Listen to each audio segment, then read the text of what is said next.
Okay, so next जो हमारा topic है आज का वो है फंक्शंस।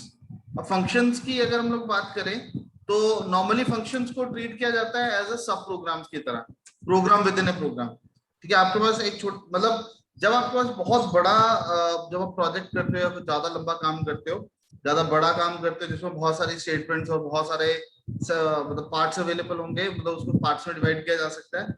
तब इंस्टेड कि हम लोग उन स्टेटमेंट्स को बार बार रिपीट करें, मतलब इंस्टेड कि हम लोग उन स्टेटमेंट्स को बार बार लिखें, हम क्या करते हैं कि हम छोटे छोटे फंक्शंस क्रिएट कर लेते हैं। और जब कभी भी उनकी जरूरत पड़ती है तो फिर हम लोग पूरा कोड लिखने की बजाय सिर्फ उन फंक्शंस को कॉल करते हैं। फॉर एग्जाम्पल, आप स्कूल के लिए कोई प्रोजेक्ट कर रहे हो। अब स्कूल में आपने स्टूडेंट की डिटेल भी रखनी है, एम्प्लॉय की डिटेल भी रखनी है, जनरल इन्फॉर्मेशन भी लेनी है उसकी, वो जनरल इन्फॉर्मेशन को डिस्प्ले भी करवाना है। ठीक है, तो ऐसी वाली कुछ इन्फॉर्मेशन होगी तो सबके लिए कॉमन होगी। लाइक वो टीचिंग स्टाफ के लिए भी होगी, नॉन टीचिंग स्टाफ के लिए भी होगी, वो स्टूडेंट्स के लिए भी कॉमन होगी। मैं एग्जांपल के लिए बात करूं तो स्टूडेंट की, टीचर की या फिर मैनेजमेंट की जो पर्सनल डिटेल्स को अगर आपको स्टोर करवाना है तो वो कॉमन होगा। Name, address, phone number, mother name, father name, date of birth, gender क्या है, कैटेगरी कौन सी कैटेगरी को बिलोंग करता है, ये सबके लिए होगा। अब जब ऐसा काम होता है तो वहां पे हम लोगों को सेम काम करना पड़ेगा। मतलब स्टूडेंट के लिए भी हम लोगों ने अलग वेरिएबल डिक्लेयर करें, एम्प्लॉय के लिए भी अलग करें, मतलब टीचर के लिए भी अलग करें, मैनेजमेंट के लिए भी अलग करें। तो इतना सारा काम अलग अलग करने की बजाय, सेम काम अलग अलग करने की बजाय, हम लोग उसको फंक्शन की शेप के अंदर क्रिएट करते हैं। फंक्शन एक तरह से सब प्रोग्राम की तरह काम करता है। सब प्रोग्राम होता है, या जिसको हम लोग बोलते थे collection of particular statements under a particular name.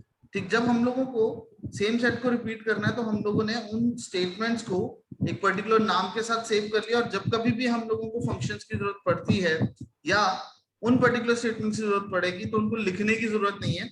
आप उसको सिर्फ एक ही जगह पे डिफाइन करने के बाद उसको कॉल कर सकते हो। अब इसका बेनिफिट क्या है?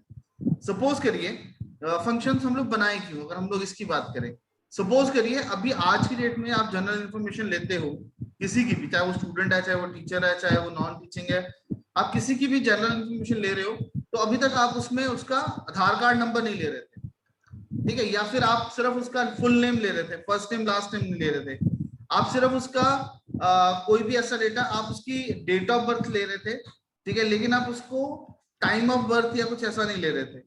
अब जब आपको उसमें कुछ एडिशनल आप चाहते हो कि वो एम्प्लॉय में भी हो जाए, स्टूडेंट में भी हो जाए, मतलब टीचिंग और नॉन टीचिंग स्टाफ दोनों के अंदर वो हो जाए। जब आपको ऐसा कुछ भी चेंज करना है तो आपको चेंज करना पड़ेगा उतनी सारी जगह पे। अगर आप कोड कर रहे हो तो आपको उतनी सारी जगह पे चेंज करना पड़ेगा जितनी जगह पे वो काम रिपीट हो रहा है। मतलब स्टूडेंट की जनरल इन्फॉर्मेशन वाले पेज के ऊपर आपको चेंज करना पड़ेगा, टीचर के जनरल इन्फॉर्मेशन वाले पेज पे आपको चेंज करना पड़ेगा, इसी तरीके से जो नॉन टीचिंग है उसके लिए। ठीक, तो एक ही स्टेटमेंट है, चाहे आपको एक सिंगल वैल्यू को ही ऐड करवाना था तो उसी को करने के लिए आपको 3-4 जगह पे चेंज करना पड़ेगा। लेकिन यही काम हम लोग अगर फंक्शंस के थ्रू करेंगे तो हम लोगों को बहुत सारी जगह पे चेंज करने की जरूरत नहीं पड़ेगी। अगर तो हम लोगों ने एक ही मेथड सबके लिए बनाया तो सिर्फ एक जगह पे चेंज करेंगे, वो चेंजेस ऑटोमेटिकली रिफ्लेक्ट हो जाएंगे। अब सपोज करो, अब दूसरी एग्जांपल मैं आपको देता हूँ।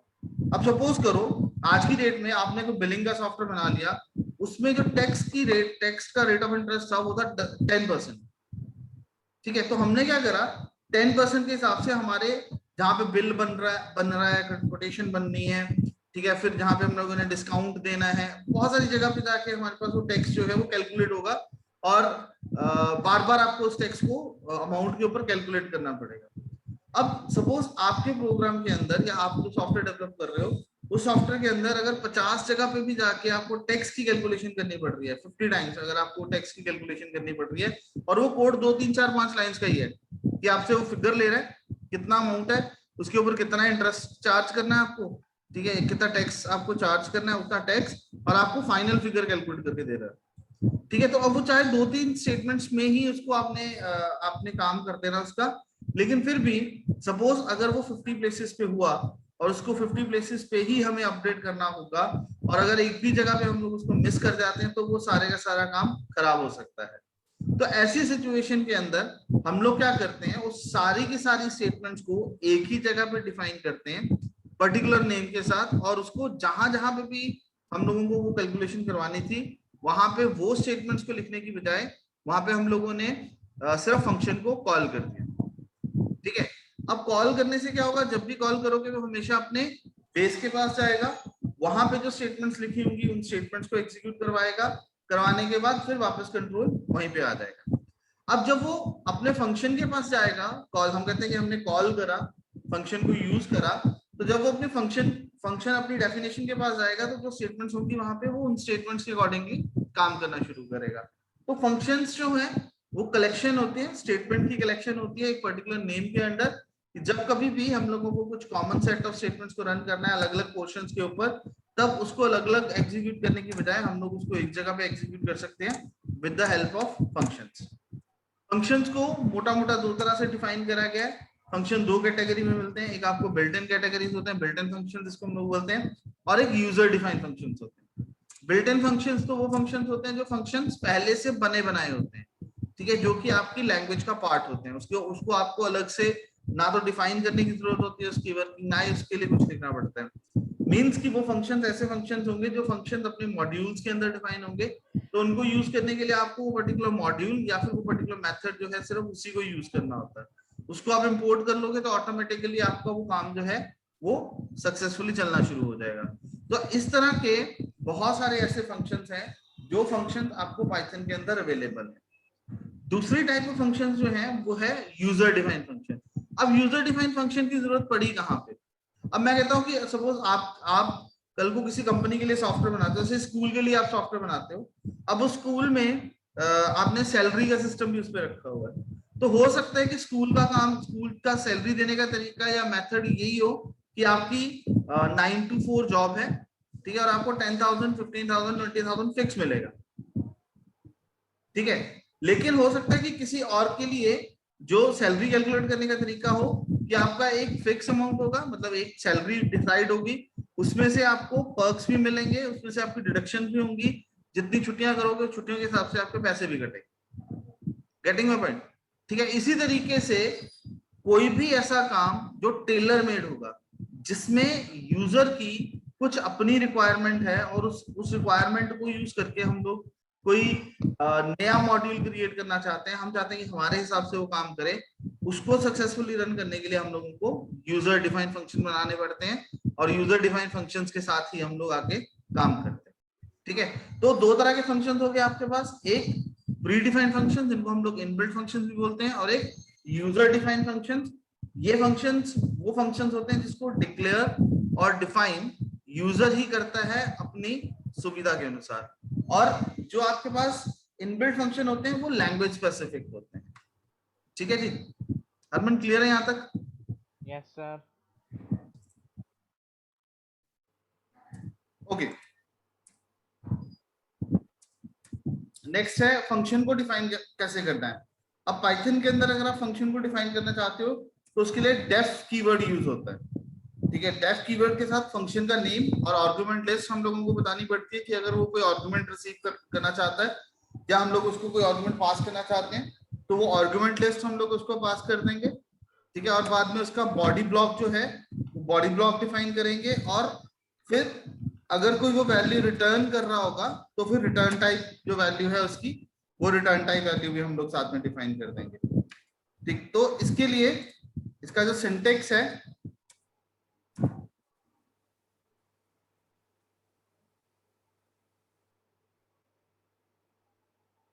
सिंटेक्स जो है ये डेफ कीवर्ड आ गया, फिर फंक्शन का नेम, ठीक है, फंक्शन का नाम क्या है, फिर उसके बाद पैरामीटर्स, और उसके एंड में यहाँ पे कॉलम्स आएंगे, ठीक है। फिर उसके बाद उसकी बॉडी पार्ट जो है वो शुरू हो जाएगा।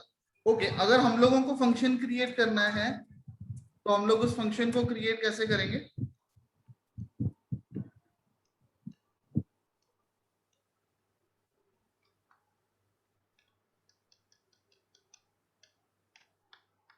तो यहाँ से फंक्शन क्रिएट करने के लिए हम लोग करते हैं डेफ। सपोज हम लोगों को हेलो प्रिंट करवाना है तो हम यहाँ पे कर लेते हैं हेलो वर्ल्ड।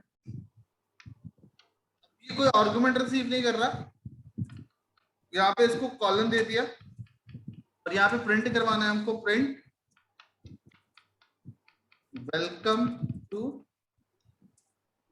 Python functions. इसके यहाँ से बंद कर दो। ठीक है, फिर हमने यहाँ पे लिख दिया प्रिंट और लर्निंग पाइथन।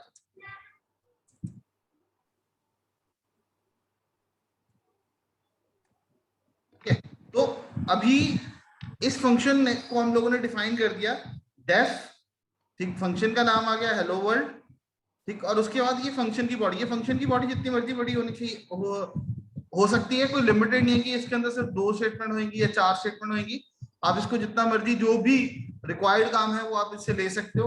अब इसको यूज कैसे करना है, how to use a function, function को यूज करने के लिए हम लोग फंक्शन का नेम, जो भी उसका नेम है फंक्शन नेम, और अगर वो कोई आर्गुमेंट ले रहा है तो आर्गुमेंट लिस्ट उसके साथ हम लोग पास करते हैं। अगर आपका फंक्शन कॉल करना है तो फंक्शन का नाम क्या है, ठीक है, देन उसके बाद उसकी आर्गुमेंट लिस्ट क्या है। अगर फंक्शन कोई वैल्यू नहीं रिटर्न कर रहा फिर तो आप उसको ऐसे ही यूज करोगे। अगर आपका कोई फंक्शन वैल्यू रिटर्न कर रहा है तो रिजल्ट वेरिएबल जिसके अंदर आप रिजल्ट स्टोर करोगे, result variable equals to function name फिर आर्गुमेंट लिस्ट, फिर आप उसको ऐसे यूज करोगे। अगर आपने उसका रिजल्ट नहीं स्टोर करके रखना है तो इससे क्या होगा, जब ये फंक्शन कॉल होगा उसको ये आर्गुमेंट जाएंगे, जाने के बाद जो भी फंक्शन की वर्किंग हुई, इसे हम कहते हैं 2 नंबर्स का सम ही रिटर्न कर रहा है, तो 2 नंबर पास करे उसने सम करा, अब वो सम रिटर्न होगी किसमें स्टोर हो जाएगा, आपका रिजल्ट वेरिएबल के अंदर। तो वो जो फंक्शन के थ्रू जो प्रोसेस हुआ उसको आगे यूज करने के लिए हम लोगों को रिजल्ट वेरिएबल को फर्दर यूज करना है। और अगर आपका फंक्शन कोई वैल्यू नहीं रिटर्न कर रहा तो आपको सिंपल ऐसे ही यूज करना है, फंक्शन का नेम देके आर्गुमेंट दे देनी है आपको। अब जैसे हमारे केस के अंदर हमारा फंक्शन कुछ भी आर्गुमेंट नहीं रिसीव कर रहा तो हम यहाँ पे क्या करेंगे, हेलो वर्ल्ड,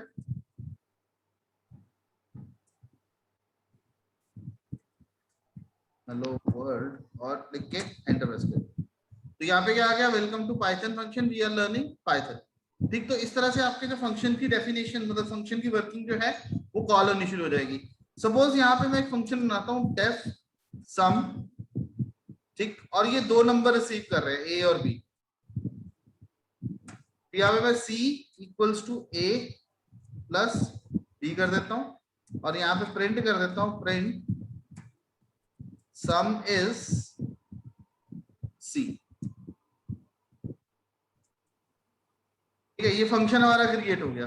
अब इसको कॉल करना है मेरे को सम 1,2। अब देखो जैसे आपने ब्रैकेट शुरू करी तो उसने ऑटोमेटिकली दिखा दिया कि आपके नंबर ऑफ आर्गुमेंट्स कितने होंगे और